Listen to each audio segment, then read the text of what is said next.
Hello my dear students, कैसे हैं आप लोग। उम्मीद करता हूं कि आप लोग बहुत अच्छे से होंगे और आपकी पढ़ाई बहुत अच्छे से चल रही होगी। स्टूडेंट, मैं आपका teacher Rituraj Ranjan, guide and motivational speaker at the platform of Indal study circle. तो स्टूडेंट, जैसे कि आपको पता है कि पिछली लेक्चर्स में हमने some application of trigonometry start किया था, जिसमें हमने लाइन ऑफ साइट, है ना, angle of elevation, angle of depression, इसके बारे में चर्चा की थी। और मुझे उम्मीद है कि ये चीज़ें आप लोग पढ़ के यहाँ तक आए होंगे। और जो भी नए बच्चे जुड़े हों, this is my heartly request to them कि वो पहले का जो लेक्चर है, लिंक जो है डिस्क्रिप्शन में दिया हुआ है, वहाँ जाइए और उसको देखिए, फिर यहाँ आइए, तो इसमें ज़्यादा मज़ा आएगा आपको। तो बिना देर के हुए इस लेक्चर को चलिए स्टूडेंट स्टार्ट करते हैं, क्योंकि बहुत इंटरेस्टिंग है हमारा टॉपिक आज का, क्योंकि क्वेश्चंस आने वाले हैं। और इससे जानने से पहले मैं आपको बताऊं कि ये जो आप पढ़ रहे हैं हाइट एंड डिस्टेंस, आखिर इसका यूज कहाँ है। तो student, some application to trigonometry, जैसे कि हमने आपसे बात की थी पिछले लेक्चर्स में, एलिवेशन, डिप्रेशन, तो जैसे डिस्टेंस को मेज़र करने के लिए इन सारी चीज़ों का ज़रूरत पड़ता है, जैसे अर्थ से सन का या किसी भी प्लैनेट का in comparison to earth distance क्या होता है, कितना होता है ना, उसको हम लोग क्या करते हैं, कैलकुलेट करते हैं। Getting my point. या कहीं भी आप देखते होगे कि कोई भी कंपनी अगर टावर एस्टैब्लिश करती है या कुछ भी चीज़ें बनाती है, तो वो देखती है इन चीज़ों को कि हाइट ऑफ टावर कितना होगा, है ना, एंगल ऑफ एलिवेशन कैसे होगा। Getting my point. तो दीज आर द थिंग्स, है ना, ये सारी चीज़ों में और भी बहुत सारी चीज़ें जिसको एक्सप्लेन नहीं कर रहा हूँ मैं, है ना, उसमें यूज किया जाता है, क्योंकि इसके बिना मुश्किल है बताना, है ना। इसलिए ये पढ़ना बहुत ही ज़रूरी होता है कि कितना एंगल से हम लोग देखते हैं किसी चीज़ों को, एलिवेशन क्या है, डिप्रेशन क्या है। Getting my point. चलिए, तो हमारा स्टूडेंट क्वेश्चन आज हम लोग करने वाले हैं। तो एक्सरसाइज 9.1 देखिए, क्वेश्चन आपको दिख रहा होगा, मैं पढ़ता हूँ ऐसे question. A circus artist is climbing a 20 metre long rope which is tightly stretched and tied from the top of a vertical pole to the ground, है ना, ठीक। find the height of the people, find the height of the pole if the angle made by the rope with the ground level is 30 degree. कहने का मतलब student क्या है कि जो आर्टिस्ट है ना, 20 मीटर लॉन्ग रोप, तो डायग्राम आपको देख रहे हैं, 20 मीटर लॉन्ग रोप। रोप जो होता है इस तरह से, किसी भी चीज में, है ना, रोप एक स्लैंट हाइट की तरह होता है। तो रोप क्या है, 20 मीटर, यानी कि आपका हाइपोटेन्यूज एक तरह से कहें या स्लैंट हाइट कहें, वो 20 मीटर है, जैसा कि आप डायग्राम में भी देख रहे हैं। Which is tightly stretched and tied from the top of a vertical pole. तो यहां देखिए, vertical pole, tight of vertical pole ये है, और यहां से रोप यहां ग्राउंड पे टाइटली फिक्स्ड किया गया, जिसका रोप का ये गिवन है, कितना है बाबू, 20 मीटर। गेटिंग माई पॉइंट, ठीक। और एंगल जो है ग्राउंड से कितना बना रहा है, 30 डिग्री। तो find the height of the pole. तो ये जब पोल है, तो यहां ग्राउंड से अगर मापेंगे तो क्या हाइट होगा, तो इसको मैं क्या कह देता हूं, हाइट ऑफ द पोल, तो h मान लेता हूं।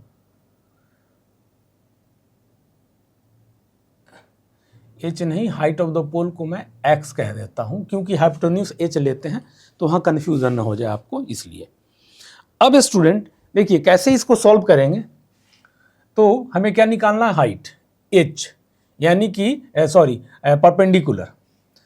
तो p और h का रिलेशन ऐसी नहीं है कि tan 30 या sin 30, नहीं, हमें क्या करना होगा कि देखना होगा किस तरह से बनाना है इसे। तो क्या गिवन है, तो देखिए गिवन में आपको क्या है, हाइपोटेन्यूज यानी कि स्लैंट हाइट जिसको बोलते हैं, तो मैं L से डिनोट कर देता हूं, इसको 20 मीटर है गिवन। Getting my point. उसके बाद है आपका एंगल, एंगल है 30 डिग्री, एंगल जो है थीटा मैं लिख देता हूं यहां, एंगल से बढ़िया रहेगा, है ना। Theta is equal to student 30 degree है ना।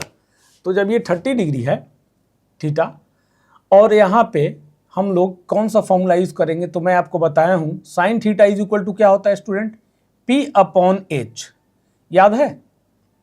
तो according to demand of the question हम लोग चलते हैं, है ना। यहां पे आपको स्लैंट हाइट यानी कि हाइपोटेन्यूज दिया हुआ है, एंगल दिया हुआ और ये पूछ रहा है, यानी कि P और H तो साइन थीटा में होता है P अपॉन H, तो थीटा की जगह पे क्या लिख दोगे, sine 30। Sine 30 is equal to क्या हो जाएगा, P अपॉन H, P यानी कि परपेंडिकुलर, तो X माने हैं हम, यही फाइंड आउट करना है, और H क्या है, हाइपोटेन्यूज जिसको हम स्लैंट हाइट बोल रहे हैं, है ना। तो ये हो गया स्टूडेंट 20। साइन 30 क्या होता है, तो आप बोलोगे कि सर साइन 30 1/2, है ना। तो देखिए 1/2 is equal to X upon 20। अब इधर उधर करेंगे तो या आप सिंपली क्या कर सकते हैं, थोड़ा आसान पड़ जाएगा, यहाँ से काट दीजिए 10 और ये ऊपर चला जाएगा, तो आपके पास x is equal to 10 means क्या आ गया स्टूडेंट, P, है ना।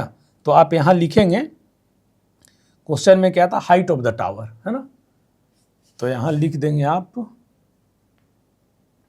Height of the tower, height of the tower यानी कि AB, तो क्या हो गया, तो यहाँ पे इक्वल टू 10 और किस में दिया हुआ है, मीटर में, तो 10 मीटर।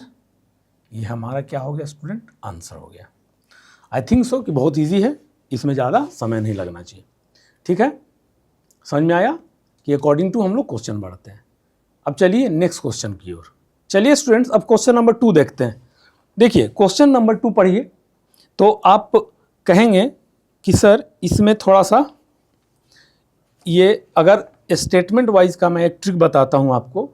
कोई भी मैथमेटिक्स हो स्टूडेंट, अगर स्टेटमेंट आपको मिलता है ना, एक सेंटेंस पढ़ेंगे उसका काम करेंगे, फिर अगला सेंटेंस पढ़ेंगे फिर उसका काम करेंगे। इस तरह से अगर आप करेंगे तो ये बहुत ही आसानी से सॉल्व होगा, और ये चीज़ अगर आपका आदत बन जाएगा तो आप इसको कभी नहीं भूल सकते, क्योंकि यही तरीका होता है। एक बार अगर कोशिश करोगे कि पूरा सेंटेंस पढ़ लें, फिर पढ़ेंगे दोबारा भी तो पूरा एक साथ, तो it will difficult for you to step up, है ना। तो आप क्या करेंगे, एक सेंटेंस पढ़ेंगे, एक स्टैंजा, उसका काम करेंगे, फिर नेक्स्ट का करेंगे, पढ़ेंगे, फिर उसका काम करेंगे। तो ऐसे बहुत आसानी से बनता है क्वेश्चन, है ना, जो भी अर्थ का क्वेश्चन होता है, अर्थमेटिक। तो चलिए क्वेश्चन कह रहा है, a tree breaks due to a storm. एक ट्री है जो कि स्टॉर्म के कारण टूट जाता है, and broken part bend so that the top of tree, और जो ऊपर का कुछ भाग है पेड़ का वो टूट जाने के बाद टच करता है ग्राउंड को। लेकिन जब ग्राउंड को टच करता होगा, मान लो ऐसे है, ऐसा कुछ गिर गया इतना पोर्शन, तो ये ग्राउंड से मान लो तो टच करेगा, यहाँ पे कुछ एंगल बनाएगा, है ना। तो वही कह रहा है कि 30 डिग्री का एंगल बन रहा है। The distance between the foot of the tree, है ना। अब पहले इसका काम करते हैं, इतना का आप समझो। एक ट्री है due to storm broken down. मान लो स्टूडेंट BP एक ट्री है, ठीक। अब क्या है, कुछ पोर्शन इसका गिर जाता है, तो मान लो कि AP का यहाँ से ये जो पोर्शन है गिर गया, और यही पोर्शन ग्राउंड को टच कर देगा, ग्राउंड को टच करेगा। ये पोर्शन जो है ये पूरा ट्री है समझिए, और इतना पोर्शन है बाबू, ये पोर्शन स्टॉर्म के कारण टूट जा रहा है, तो टूटेगा तो ऑब्वियस है नीचे की ओर गिरेगा, तो यहाँ से वो नीचे की ओर गिर के मान लीजिए कि ग्राउंड को टच कर रहा है, तो ऑब्वियस है कि फिर ग्राउंड से कुछ एंगल बनाएगा। तो एंगल 30 बनाया, जिसको हम एंगल ऑफ एलिवेशन कहते हैं। Getting my point. तो 30 डिग्री का बनाया। अब आइए आगे का काम, the distance between the foot of the tree. Distance between, अब मान लीजिए ट्री ये जो है ये गिरा ऐसे, तो ये तो ट्री का ही पार्ट है ना AC, ठीक। आगे कह रहा distance between the foot of the tree.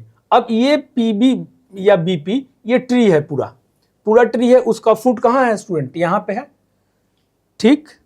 अब कह रहा है foot of the tree to the point where the top touches the ground, है ना, वेयर द टॉप। अभी गिरा है तो इसका ये वाला देखिए AP गिरा है, तो इसका पोर्शन ये वाला टॉप वाला पोर्शन ये ग्राउंड को टच करेगा। यहां से अगर ऐसे टूट के गिरेगा तो P ग्राउंड को टच करेगा। Getting my point. तो कह रहा है कि जो ट्री का टॉप है वो ग्राउंड को टूट करके ऐसे टच कर रहा है, एंगल 30 बना रहा है, और फुट से 8 मीटर की दूरी पे है। ये पढ़िएगा तो क्लियर होगा आपको, है ना।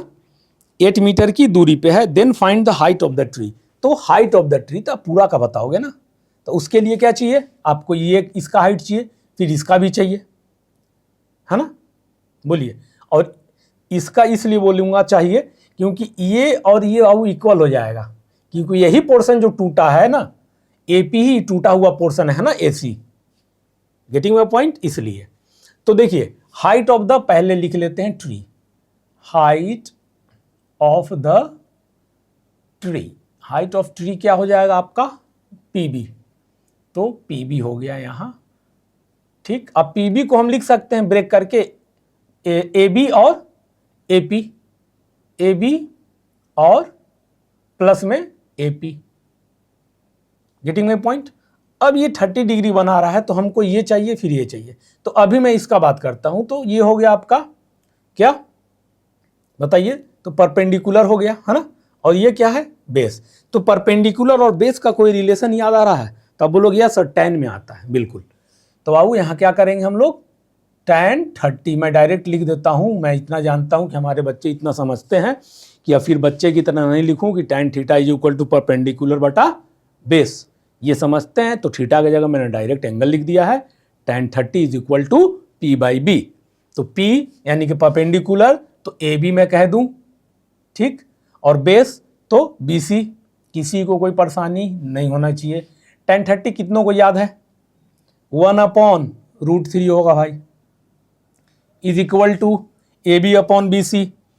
AB तो फाइंड आउट करना है, तो AB को AB रहने देते हैं। गिवन BC दिया हुआ है 8 मीटर। चलिए अब AB को यहाँ से बाबू फ्री कर लो, तो क्रॉस कर दोगे ना, तो AB यहाँ जाएगा और ये यहाँ आएगा। तो AB के लिए इस पोर्शन को, नीचे वाले को इधर कर देते हैं। तो मैं लिख सकता हूँ 8/√3। कुछ काम को आपको खुद करना होगा, है ना, क्योंकि सर कितना ही बताएंगे, तो at least you will have to try yourself also. चलिए, तो AB का वो फाइंड आउट कर लिया आपने। अब क्या समझ में आ रहा है कि सर अब क्या किया जाए। ये तो AB फाइंड आउट हो गया एक, लेकिन अगर ये भी पता हो जाए तब ना, दिस इक्वल टू दिस तो है, तो ये पता होना चाहिए, तभी तो हम AB प्लस AP कहेंगे और AP AC के बराबर है, जोड़ के लिख देंगे हाइट ऑफ द ट्री। तो अब याद कीजिए कि अब मान लीजिए आपके पास, यहां मैं लिख देता हूं कुछ समय के लिए 8/√3 मीटर, मीटर कर देना, ये हाइट आ गया। अब देखिए अब आपके पास हाइट आ गया और ये आ गया, तो अब एंगल और हाइपोटेन्यूज तो निकल जाना चाहिए। तो अब बताइए, बेस अपॉन,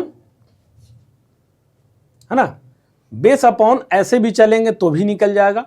तो कॉस का अगर हम लेते हैं, यहां इसको लिख दिए, cos theta is equal to base upon hypotenuse. तो बेस तो गिवन है, हाइपोटेनियस निकल जाएगा, आसान है। तो चलिए कॉस से हम लोग निकालते हैं, क्योंकि हमारे पास ये तो मैं लिख लिया, हमारे पास बेस है और एंगल है और ये फाइंड आउट करना है, यानी कि बी और एच, बी और हाइपोटेनियस का रिलेशन किस में होता है, तो आप बोलोगे सर कॉस में होता है। तो कॉस 30 इज इक्वल टू, मैं लिख दूं 30 degree is equal to base upon height, base base base क्या है BC upon height, sorry height कर रहे हैं हाइपोटेनियस, तो AC। Getting my point. और AC फाइंड आउट ही करना है। तो अब देखिए cos 30 का वैल्यू क्या होता है, कितनों को याद है, तो √3/2, है ना, is equal to BC। BC कितना है बाबू, 8/AC। तो अब आ जाइए AC फ्री कर लीजिए आप, है ना। तो क्या हो जाएगा, AC इज इक्वल टू 16/√3। ये क्या आ गया आपके पास, मीटर AC का। Getting my point. अब चाहो तो रेशनलाइज भी कर सकते हो, इसको भी कर सकते हो, बट अगर हमें फाइंड आउट करके फिर यहाँ लिखना है।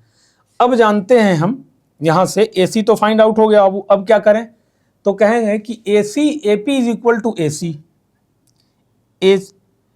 AC is equal to AP। कारण क्या देंगे? Part of tree, part of broken tree. Getting my point? ये सब जरूरत नहीं है, बट मैं आपको लिख देता हूं ताकि चीजें आपको ध्यान रहे। अब भी अगर आप सीख लोगे तो बाकी सब बाद में आपको इतना जरूरत नहीं पड़ेगा लिखने का, है ना। तो चलिए, AC AP के बराबर हो गया, है ना। तो अब ये हो गया आपके पास कितना, AC के AP के बराबर, तो AP क्या हो गया 16/√3। अब height of the tree, height of the tree is equal to है PB, है ना। तो हाइट ऑफ द ट्री मैं डायरेक्ट लिखता हूं AB plus AP, AB plus AP। AB कितना है देखिए, AB है 8/√3 प्लस AC है 16/√3। ठीक, LCM ले लो, ले लिया, कितना हो जाएगा 24। अब रेशनलाइज कर दो यहीं पे इंटू √3। तो आपके पास यहाँ से देखिए, यहाँ मैं लिख देता हूँ नीचे, तो रेशनलाइज करने के बाद क्या आया 3, तो 8√3 मीटर डायरेक्ट, है ना। √3 इंटू √3 क्या हो जाएगा 3 हो जाएगा, 3 8 24, 8 बार में कट जाएगा और √3 ऊपर तो रहेगा ही, है ना। तो 8√3 मीटर। आसान था, हाँ। मैं उम्मीद करता हूं कि आप लोगों को समझ में आया होगा। तो इसी तरह से बनाइए। अब चलिए हम लोग नेक्स्ट क्वेश्चन की ओर चलते हैं। देखिए क्वेश्चन 3 पढ़िए। कह रहा है a contractor plans to install 2 slides of the children to play in a park for the children below the age of 5 years. She prefers to have a slide whose top is at height of 1.5 meter, thick and is inclined at an angle of 30 degree to the ground. Where for elder children, she wants to have a steep slide at a height of 3 meter and inclined at an angle of 60 degree to the ground. What should be the length of the slide in each case? अलग अलग case में बनाना है। तो देखिए student, एक contractor है जिसको जिसको बताया जा रहा है इस तरह का प्लान कि आप स्कूल में एक बिलो 5 इयर्स और एल्डर चिल्ड्रन के लिए अलग अलग एक स्लाइड बनाना है, जैसे झूला टाइप से, है ना, स्लाइड वाला ऐसे, है ना। जाते हो स्कूल में खेले होगे ना, देखते होगे बच्चों के लिए रहता उस तरह का।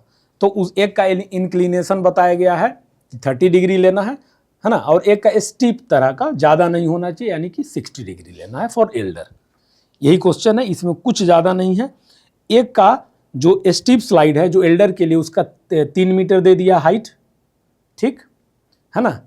और जो बच्चे का है उसका दिया है आपको हाइट 1.5 मीटर। तो आप जैसे ऐसे होता है ना, ऐसे ये मान लो हाइट है, तो झूला ऐसे रहता हो ना, ग्राउंड अगर ये है तो ऐसे रहेगा, ठीक। अब मान लो कि कोई ऐसे एकदम स्लैंट हाइट, तो ये क्या होगा, ये वाला एंगल, ये जो ग्राउंड है ये फुट है मान लो ग्राउंड का, ऐसे है, और ये है, तो जितना ग्राउंड से दूर जाएगा तो एंगल 30 डिग्री यानी कि कम होता जाएगा, नज़दीक लाएगा तो बताया हूँ ना, क्लोज टू इसके लिए 60 डिग्री यहाँ पे बनेगा, और ये यहाँ रहेगा तो ऐसे 30 डिग्री बनेगा, और यहाँ रहेगा तो 60 डिग्री बनेगा। तो ये चीज़ ध्यान रखिएगा, ऐसे बनाने का मेरा मतलब है कि ऐसे हाइट है और यहाँ से, तो ये जो इतना दूर है ना बाबू, ये देखना, ये पोर्शन ये वाला, तो ये 30 डिग्री, और इसको क्लोज कर दूँ तो अब ग्राउंड से 60 डिग्री, है ना, और क्लोज कर दूँ तो ऐसे ऐसे करते इस पे आ जाएगा तो 0 डिग्री हो जाएगा। ये सब पढ़ाया हुआ है आपको, है ना। तो चलिए, ये चीज़ समझ भी जाओगे, इसमें ज़्यादा कुछ इतना सोचना नहीं है। तो आप पहले तो ये बना लो, यहाँ पे ये मान लो 1.5 मीटर का हाइट है, और ये ऐसे ग्राउंड से बन रहा है, ये है 30 डिग्री, है ना, इसके लिए बिलो 5 इयर्स, है ना, बिलो 5 इयर्स, ये लिख लो आप, बिलो 5 इयर्स चिल्ड्रेन, है ना। ये चीज़, ये हो गया आपका 30 डिग्री, इसको BC और बी, सी और ए ऐसे कहेंगे, ठीक। तो ये, तो अब हमें क्या फाइंड आउट करना है, slope. What should be the length of the slide in each case, length of the slide. तो इसको मैं AC है ना रहने देता हूं, यानी कि ये स्टूडेंट, ये हाइपोटेन्यूस है, ये हमें फाइंड आउट करना है, और ये हाइट दिया हुआ है, ठीक। हाइट और हाइपोटेन्यूस यानी कि परपेंडिकुलर हो गया ना ये, और हाइपोटेन्यूस का किस में relation, P/H।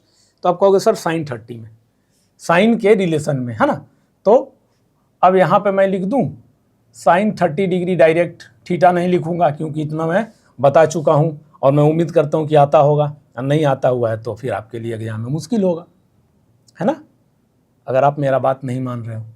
sin 30 P/H, P/H यानी कि हाइपोटेन्यूस।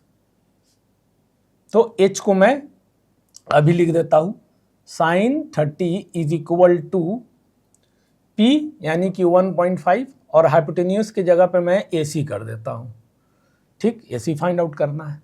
अब sin 30 क्या होता है स्टूडेंट बताइए, तो आप बोलोगे सर 1/2, ठीक है, 1.5 डिवाइडेड बाई AC। तो यहाँ से सर AC आप फ्री करोगे तो क्या हो जाएगा, AC इज इक्वल टू, बताइए 1/2 होता है ना वैल्यू, हाँ ठीक है, और परपेंडिकुलर बटा हाइपोटेन्यूस, तो P है 1.5 अपॉन AC। तो AC जब फ्री करोगे तो क्या हो जाएगा, AC इधर जाएगा, और ये तो हो गया आपका 3.0 मीटर। क्या हो गया स्टूडेंट, ये AC यानी कि height of slant height, steep length, हाँ length of slide, length of slide इसको कह देंगे लेंथ ऑफ स्लाइड। ये तो हुआ एक केस। दूसरा केस में आ जाइए, दूसरा केस में 60 डिग्री तो था और 3 मीटर है ना, तो ऐसे ही बनाइए आप। ये हो गया आपका 60 डिग्री और ये हो गया वो 3 मीटर। इसको कह दीजिए A, इसको कह दीजिए B, इसको कह दीजिए C। अब क्या फाइंड आउट करना है, इसमें भी यही फाइंड आउट करना है। तो कौन सा फॉर्मूला, sin 60 का ही लिखते हैं। sin 60 degree is equal to क्या हो जाएगा, P/H, है ना, P/H कर दूं, H ऐसे ही लिखता हूं पहले, फिर अब लिखता हूं sin 60 degree is equal to PP, तो P हो जाएगा 3 अपॉन हाइपोटेन्यूस, यही तो फाइंड आउट करना है, तो इसके जगह मैं AC लिख देता हूं। अब आ जाइए sin 60 क्या होता है बाबू, 1 अपॉन, देखिए √3/2 होता है ना, is equal to 3 upon AC। AC को आप कर लीजिए फ्री, तो क्या हो जाएगा, AC इधर जाएगा, ये आ जाएगा, तो 6 इंटू, इसको ऐसे ही लिखता हूं मैं, 2 इंटू 3 अपॉन √3। तो √3 कैंसिल आउट, है ना, बोलिए। या आप चाहो तो 6 अपॉन √3 इंटू √3 ऊपर नीचे कर सकते हो, रेशनलाइज करके भी कर सकते हो।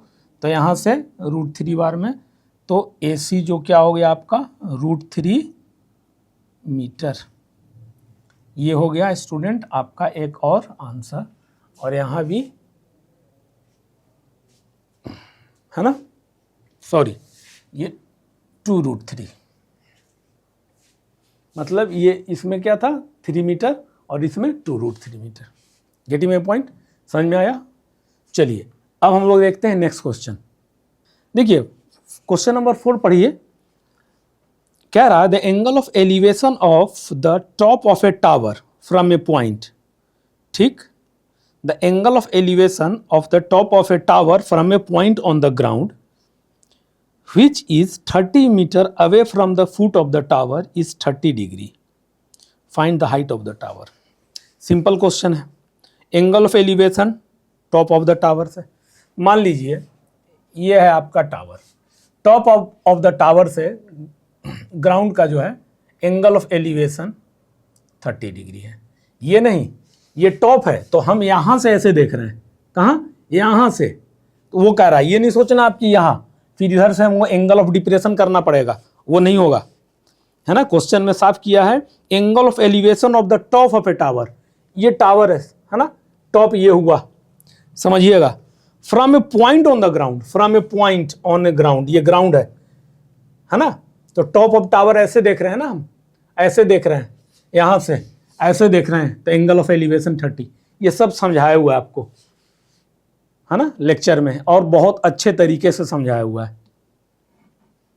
तो ये हो गया which is 30 metre away from the foot of the tower, which is 30 metre away, यानी कि फुट ऑफ द टावर ये है, यहां से 30 मीटर अवे है, 30 मीटर अवे। चलिए इसको मैं नाम दे देता हूं, ये बार बार सी लिख देता हूं मैं, इसको पता नहीं लगता बहुत यूज किया हूं ऐसे, ए बी सी, है ना। तो अब क्वेश्चन क्या कह रहा है, find the height of the tower. ये ए बी क्या होगा, ये हो गया सर हाइपोटेन्यूज आपके पास। तो अब देखिए कौन सा ट्रिग्नोमेट्री में साइन थीटा कॉस में कौन सा रिलेशन देगा आपको, जो पता है उसको देखेंगे, बेस और परपेंडिकुलर में। तो आप क्या करोगे, तो आप कहोगे सर एक है tan से हमें p/b होता है ना, p/b, क्योंकि इससे भी कर सकते हैं, लेकिन ये हमें जरूरत भी नहीं है गिवन का, समझ रहे हो बात। क्योंकि अगर tan 30 हम यूज कर रहे हैं tan का, तो हमें फाइंड आउट क्या करना है बाबू, टावर का हाइट, और एक दिया हुआ और एंगल दिया हुआ है, बस हो गया मेरा काम, और कुछ चाहिए भी नहीं। तो tan थीटा में देखिए, tan theta is equal to p/b होता है, यही होता है ना, परपेंडिकुलर और बेस का रिलेशन। थीटा के जगह पे क्या रखेंगे आप, tan 30 डिग्री थीटा की जगह पे, तो परपेंडिकुलर क्या हो जाएगा, इसको मैं ए बी कह देता हूँ, अपॉन बेस क्या है सर 30, tan 30 कितना होता है value, 1/√3 is equal to A B upon 30। A B free कर लो आप, तो 30 ऊपर चला जाएगा, 30/√3, और इसको रेशनलाइज कर दो ऊपर नीचे √3 से, तो हमें क्या मिलेगा, 30√3/3, √3 इंटू √3 क्या होता है, 3 होता है, 3 से कट जाएगा 10 टाइम्स में, तो ए बी, यानी कि आप यहाँ लिखोगे height of the tower, height of the tower A B is equal to 10√3 metre, है ना। ये हो गया आपका आंसर। ये हाइट नहीं, ये हाइपोटेन्यूज हो गया, है ना। इसको मैं एल कह देता हूं अभी, नहीं तो फिर आप कहोगे सर ये एच कहाँ से आ गया। लो स्लैंट हाइट कर दिया मैं, है ना, और ये हो गया हाइट ऑफ द टावर, बन गया। अब चलिए नेक्स्ट क्वेश्चन देखते हैं। पढ़िए क्वेश्चन 5 क्या कह रहा है, कह रहा है a kite is flying at a height of 60 metre above the ground. अच्छा, एक पतंग है जो कि 60 मीटर ऊंचा है ग्राउंड से, ठीक। The string attach to the kite is temporarily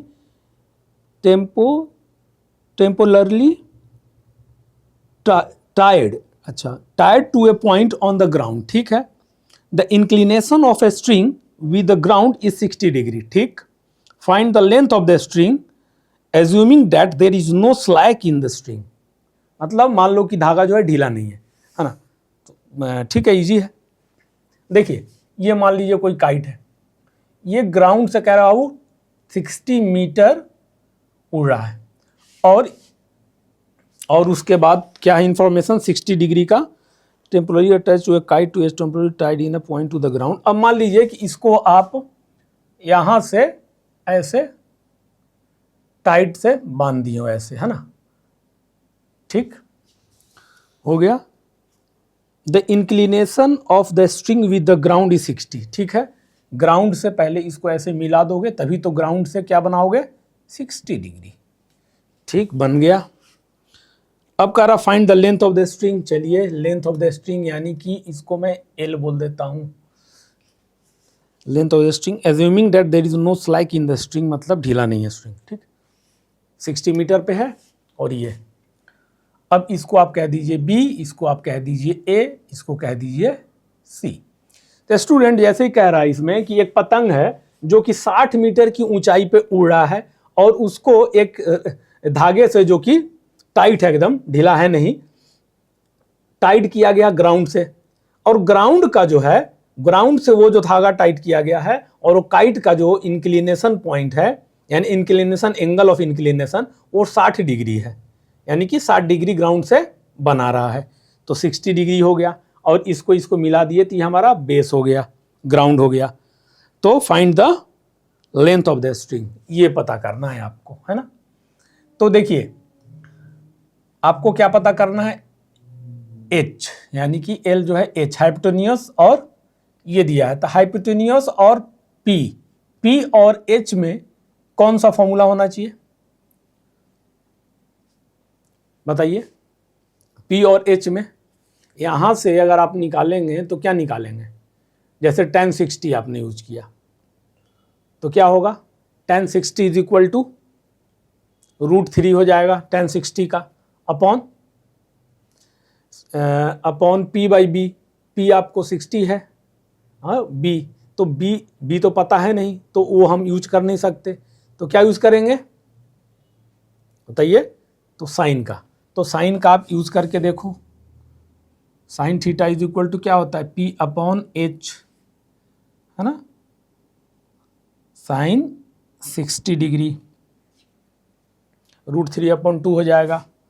sign 60 degree is equal to क्या हो जाएगा P upon H, perpendicular 60 upon H, यानी कि ए बी में लिख सकता हूँ ए बी। तो साइन 60 क्या है √3/2 is equal to 60 upon A B. Getting my point. तो अब ए बी फ्री करोगे आप, ए बी फ्री करेंगे तो आपको क्या होगा 2 इंटू 60 अपॉन √3, यानी कि क्या मिलेगा A B is equal to 120 upon √3। अब बाबू रेशनलाइज कर दो इसको, √3 ऊपर में और फिर √3 नीचे में, तो क्या मिलेगा 120 √3 अपॉन √3 इंटू √3 क्या हो जाएगा बाबू 3, तो क्या हो गया ये 40, है ना। तो आप क्या बोलोगे, length of the string, length of the string, है ना, AC, length of the string AC। अच्छा यहाँ पे मिस्टेक हुआ है क्या, P upon B, A B upon H के जगह पे AC होगा ना, एच के जगह पे AC कर लो आप, है ना, AC ये वाला, ठीक।